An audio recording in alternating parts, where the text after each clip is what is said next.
Hello students, आज हम इस वीडियो में internal storage encoding of characters topic को स्टार्ट करेंगे।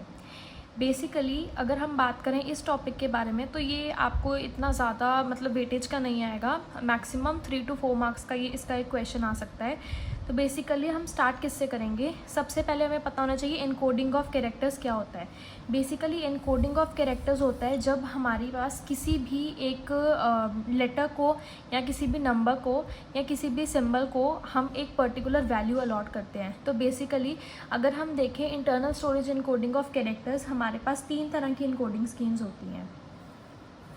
तो जो हमारे पास 3 तरह की इनकोडिंग स्कीम्स होती हैं, सबसे पहले आ जाता है उसमें ASCII, then we have ISCII and then we have Unicode. Basically ASCII की अगर बात करें तो ये हमारे पास अमेरिकन स्टैंडर्ड है, American standard code for information exchange.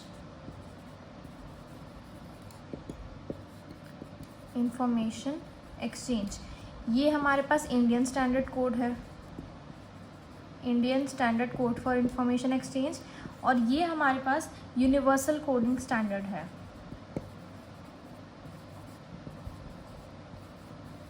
This is universal encoding standard. तो बेसिकली इस टॉपिक में आपको याद क्या चीज़ रखनी है, पहली बात हम इसमें एस्काई के बारे में पढ़ेंगे। एस्काई के लिए भी हमारे पास कुछ सिंबल्स को स्पेशल वैल्यूज़ अलॉट की जाती हैं। Capital A to capital Z के लिए 65 to 90 वैल्यू होती है, small a to small z के लिए 97 to 122 वैल्यू होती है, और 0 to 9 लेटर्स के लिए 48 to 57 वैल्यू अलॉट की जाती है। ये चीज़ आपको ध्यान रखनी है और इसी के थ्रू हम आगे क्वेश्चंस करेंगे। बेसिकली ये जो नंबर इन्हें दिया गया है ये इसकी डेसिमल वैल्यू है, ये इसकी डेसिमल वैल्यू है, राइट। अब ये डेसिमल वैल्यू बेसिकली 65 को हम 065 लिखेंगे, 90 को हम 090 इस तरह से लिखेंगे, और अभी हम इसके बेसिस पे 1-2 क्वेश्चंस करेंगे जिससे आपको क्लियर हो जाएगा।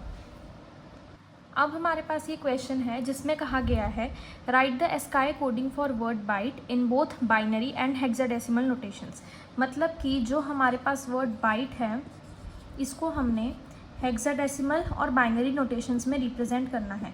तो मैंने आपको बताया था कि A से लेकर कैपिटल A से कैपिटल Z तक हमारे पास 65 to 90 नंबर्स अलॉट किए गए हैं। मतलब कि B के लिए हमारे पास आ जाएगा यहाँ पर 66, Y के लिए आ जाएगा 89, T के लिए आ जाएगा 84 एंड E के लिए आ जाएगा 69।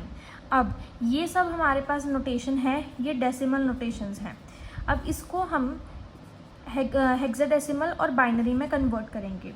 बेसिकली इनको बाइनरी में कन्वर्ट करने के लिए आपको जो भी हमारे पास यहाँ नंबर दिया है उसको डिवाइड बाय 2 करके, जो मेथड मैंने आपको पहले बताया था उससे सॉल्व करना है। 89 के लिए भी 89 को 2 से डिवाइड करके most significant to least significant method से हमें इसको सॉल्व करना है। तो बेसिकली यहाँ पर B के लिए जो बाइनरी नंबर होगा, आप इसको अपनी बुक में भी रेफ़र कर सकते हैं या फिर आप नेट पे भी सर्च कर सकते हैं ये एस्काई टेबल के लिए। तो वहाँ पर आपको डेसिमल, बाइनरी, हेक्साडेसिमल सारी नोटेशंस मिल जाएंगी।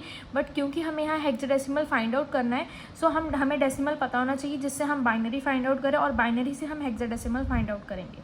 तो अभी B के लिए जो हमारे पास बाइनरी नोटेशन होती है वो होती है 1, it is like this, and Y के लिए होती है ये, इसके लिए हो गई ये, and for E it is right. तो ये हमारे पास सारी बाइनरी नोटेशंस हो गई हैं। अब हमें इसी की हेक्साडेसिमल नोटेशंस को फाइंड आउट करना है। अब हम इन नंबर्स की हेक्साडेसिमल नोटेशन फाइंड आउट करेंगे। हेक्साडेसिमल नोटेशन फाइंड आउट करने के लिए मैंने आपको मेथड बताया था, जब हम बाइनरी से हेक्साडेसिमल नोटेशन फाइंड आउट करते हैं तो हम 8421 रूल का यूज़ करते हैं। तो यहाँ पर हमारे पास 4 की हम ग्रुपिंग्स बना लेंगे।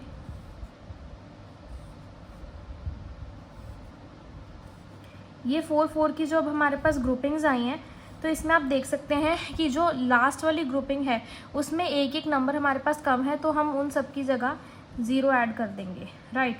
अब हम जो इनको सॉल्व करेंगे, सो हमारे पास 8 4 2 1 टेबल का यूज़ होगा, तो उससे हमारे पास यहाँ पर नंबर्स आ जाएंगे 42, then we have 59, then 54 and then 45। ये सब हमारे पास हेक्साडेसिमल नोटेशंस हैं। तो इसी के साथ ये वाला क्वेश्चन हमारे पास कंप्लीट होता है। अब हम नेक्स्ट क्वेश्चन करेंगे। अब हमारे पास ये क्वेश्चन आता है जिसमें हमें वो डेटा को बाइनरी वैल्यूज़ वाले इसमें इनकोड करना है। तो बेसिकली हमारे पास D A T and A ये आ जाएगा। तो हमें इसके पहले डेसिमल वैल्यूज़ पता होनी चाहिए। So basically decimal value D की है 68, A की है 65 एंड T की है 84 एंड A की है दोबारा 65। अब इसके लिए हम बाइनरी वैल्यूज़ निकालेंगे। बाइनरी वैल्यूज़ में सेम हमें यही मेथड करना है। 68 को जैसे हमने 2 से डिवाइड कर दिया तो यहाँ 34 आ गया, 0 2 17 1 2 8 1 2 4 0 2 2 0 2 1 0 2 0 1। तो मतलब कि D के लिए जो हमारे पास बाइनरी वैल्यू आएगी वो इस ऑर्डर में होगी, दैट इज़ 1 0 0 1 1 0। इसी तरह से हम बाकी सब के लिए भी निकाल लेंगे। तो A के लिए वैल्यू आ जाएगी हमारे पास 1 1 2 3 4 5 1 एंड इसके लिए आ जाएगा ये, एंड यहाँ पर ये आ जाएगी। तो इसी के साथ डेटा का ये पूरा आ गया। तो अगर हमें इसे कंबाइन लिखना हो कि डेटा को हम कैसे लिख सकते हैं, तो इन सबको हम बस कंबाइन करके लिख देंगे, दैट वुड बी दिस।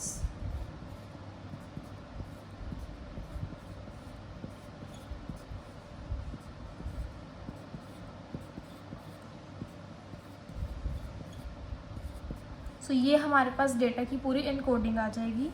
ये वाला ये हमारे पास इसका फाइनल आंसर होगा।